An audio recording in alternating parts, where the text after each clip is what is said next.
like a Harvard, like a Princeton. So he gets somehow involved with the Oligori's grandchildren and or children of this country. So he's involved with power. And I want him to then Robin Hood all the power, to take from the very fortunate and to give to the very unfortunate, but it's all undercover. Nobody knows. In modern day, obviously, not modern day. Running around a forest. This is an extreme example, but something like his wife is the first woman president, so he's really in with the elite, and he just Rembrandt's vanish. Who knew? That's the part you want to play. I want to play that guy. Is there a part in existence that you wish to play? Like a human being? Like a living mine would always be, Martha in Virginia Woolf. I just got through doing a piece. You'd be great in Virginia Woolf. What's Krista's last name? Don't skip past that. You'd be great in Virginia Woolf. Okay. Have you ever? Oh, you'd be astounding. As soon as my wife said Virginia Woolf, I went, "Holy shit! You'd be amazing in Virginia Woolf." Well, I would only do that in 5, 8, maybe 10 more years if my wife can play my wife. And we'll play Sandy Duncan and what's his name? George Segal. George Segal. I said George C. Scott. Sandy Dennis. Sandy Dennis. She was tremendous, wasn't she? Sandy. You were with Sandy Dennis? Sandy Dennis won an Oscar for that. Yeah, she did. I was with Sandy for 6 years, from 1979 to 1985. And she was 20 years older than you? About that. Wow. That's good stuff, man. It was great, pal. Aww. All right, so I digress. Nick always wants to play Martha in Virginia Woolf. That's like my holy grail role someday. I wish to achieve that. I've always wanted to play a wrestling coach priest that somehow bends the rules to help these kids, but a fighter, almost like a on the waterfront. Pat O'Brien. Play good Pat guys. O'Brien. I want to play a drunken frau. Not like a Malden type. The next guy to throw a bottle is going to get a punch right in the nose. The priest that can fight. Who is there a person that's actually alive, like a historical character that you go, I would love to play that guy? Well, if it hadn't already been done, because it was done pretty well, but the actual project was not as full as I would have liked it to have been, and that's Thomas Jefferson. Because Thomas Jefferson, he was a guy, a lot of money, a lot of intelligence, a lot of education, and yet he liked to go back to the woodshed. You know what I mean? Yeah, he put some white in the woodpile. I just like the whole idea, and I also like his house is unbelievable. Have you ever spent time there? No. You got to go there because the way it faces, the time of day, the sun, how it hits at all sides. He planned everything to the minute with light, and it's unbelievable. The house is genius. You'd be a great Thomas Jefferson. I would love, because what I also like is he was a mother effer. He was tough as all those guys were. All those guys had to be. Andrew Jackson. Andrew Jackson is not my favorite of that group. But why? Because he eliminated an entire group of people? Because he committed genocide and got away with it? That might have something to do with it, yeah. Looks like Don Imus. Yeah, I dig it. Thank you. That's Nikki Coxx, ladies and gentlemen. That's Nikki Coxx right there. No Twitter account, no computer, no phone. She lives off the grid. Dude. She wants to make a phone call. She goes out in the yard and hits a drum. She's off the grid, man. But Thomas Jefferson. Yeah. Let's get this shit going. Get Kevin Smith to direct him and Thomas Jefferson. I think Thomas is pretty hip, man. I just realized. And he was also a dog. He was here's a guy with all this dignity, all this money, all this education. He's a dog. Loved his reefer and loved his sisters. He's a dog. He loved that Harlem Shuffle, and he loved his hippie lettuce. Yeah. Look, having been a hippie lettuce lover for 30 years, and having just recently not being involved with it in my life, I recommend hippie lettuce. There's something about the whole frame of mind that is kind. That's why they call it kind. And also, have you? I mean, liquor has destroyed whole civilizations. Pot has only made people smile. So what the F is wrong with our society? I don't know. You're preaching to men. You're probably telling 500,000 people that are stoned right now. People are high on iTunes going, holy shit, Well, Eric Roberts is on More Stories? Totally agree. I used to be stoned all day pretty much every day of my life. Now, since I haven't been doing that, I find that all my days go much slower, and they also try my patience much more. And if it weren't for my wife, I would be spending my life probably in prison because I have horrible lack of patience. Don't go to prison because I don't want you to have to set up like a theater company at Rikers Island. And you got to tell It would be like the end of The Producers. You got to tell Peanut you're going to be the mute mime clown. But I don't want to be no clown, man. I ain't no clown. No, I'm not saying you're Peanut, a clown. Peanut, you have no lines. Just stand there, Peanut. I'm not saying you're a clown, Peanut. You're performing. Man, I ain't going on no stage. Don't go down the stage left. It's dark. There's no toy chest stage left, Peanut. I always wanted to play Chet Baker. But now I'm too fat and old. But you don't have to stay fat, and there's always these great things that they call filters. Filters. Do you have an age filter, pal? Vaseline up the lens. I'm trying to think if there's anything I wanted to ask you that I didn't ask you. Oh yeah, you were asking me about a part I wanted to play, and I was saying, you know what's funny is last year this pilot script came our way, and here was the background on it. Man, they've been trying to cast this part. They've actually auditioned and screen tested everybody who's a name who wants to be in TV and blah blah. And this woman who wrote it just can't find the right guy. It's called Grace. And it's about a guy named Michael Grace, who's a choreographer. He's a Bob Fosse type, okay? Oh boy! And all his children are all from like different women, and they all work for him, and they all work in the school. And one of them's a lawyer, though, blah blah blah, because he's always getting a sexual harassment suits thrown at him, blah blah blah.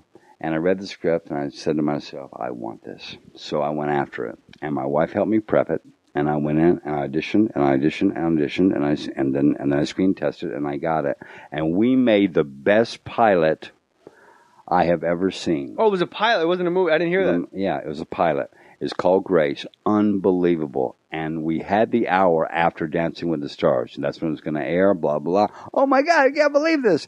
And the head of the network said no. He said, I'm not gonna go there. It's also an expensive show to produce. So that might have something to do with it.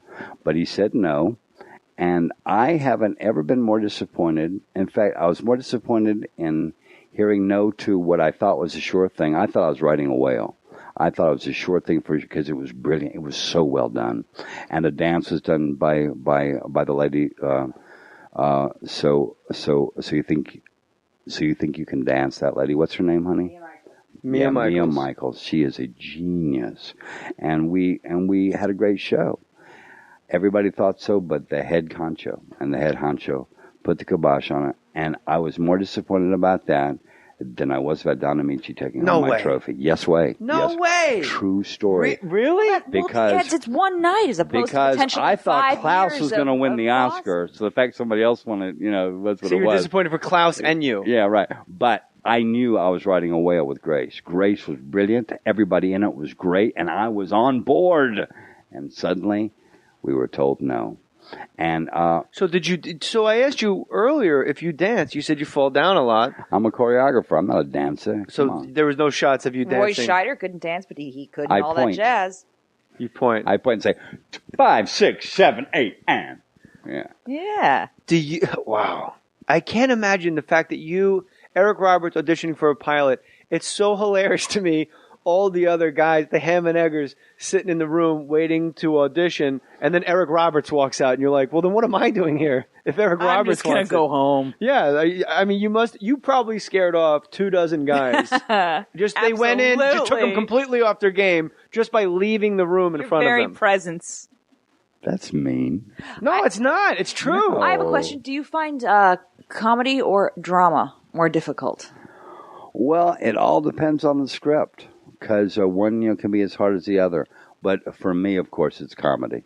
Really? Yeah, because I know, comedy if you don't, play it to like be funny, but you just play it because it is funny, is brilliant. And it's a hard trick to pull. And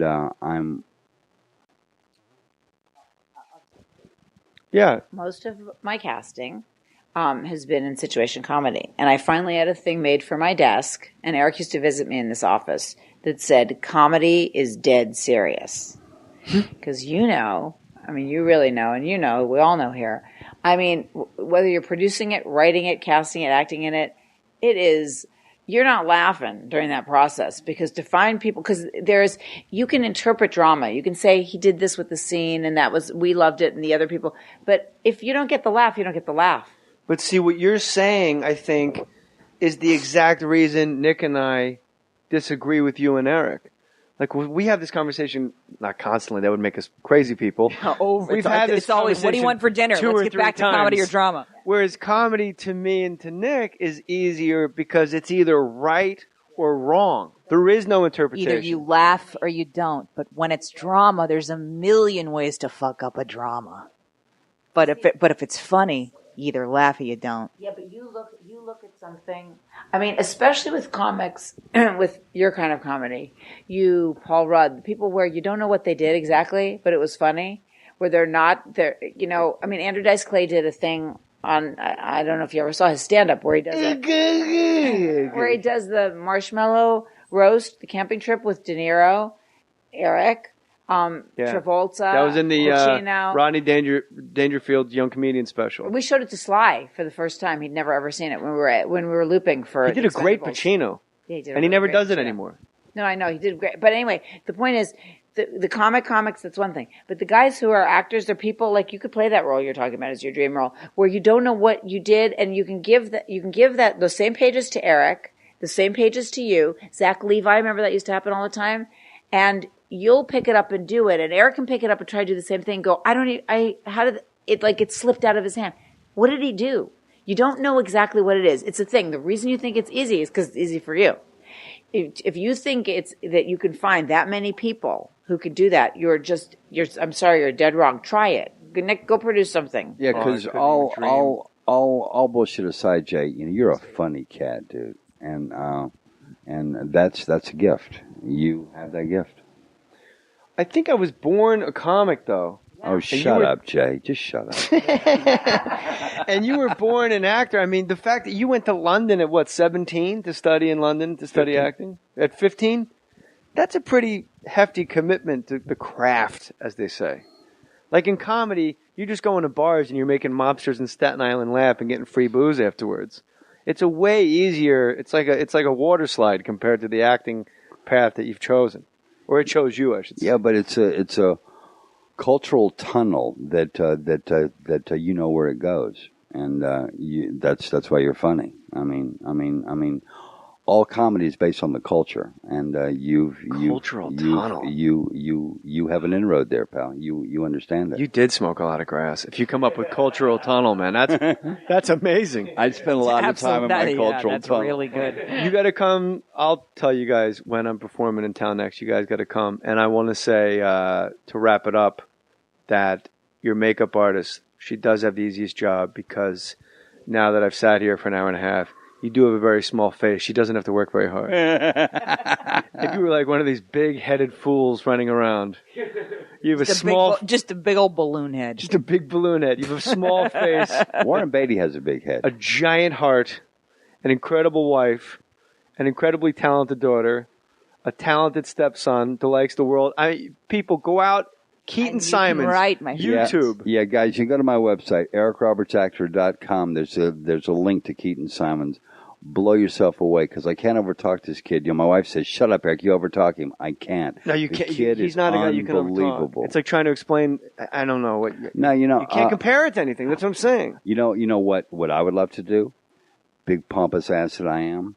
I would love, if I were friends with Eric Clapton, to say, Eric, have a guitar duel with my stepson Keaton. Crossroads style. Have a crossroads style. Have a guitar duel. Then Stevie Vai crashes it. And let's let the audience pick the winner. And okay? Eric and Keaton have to team up to defeat Steve Vai. Steve Vai already loves Keaton, though. Really? Oh, I'm not surprised. That doesn't surprise me at all. No, Stevie Vai I- seems like a regular guy. Not surprised. As far as people that make their guitar talk.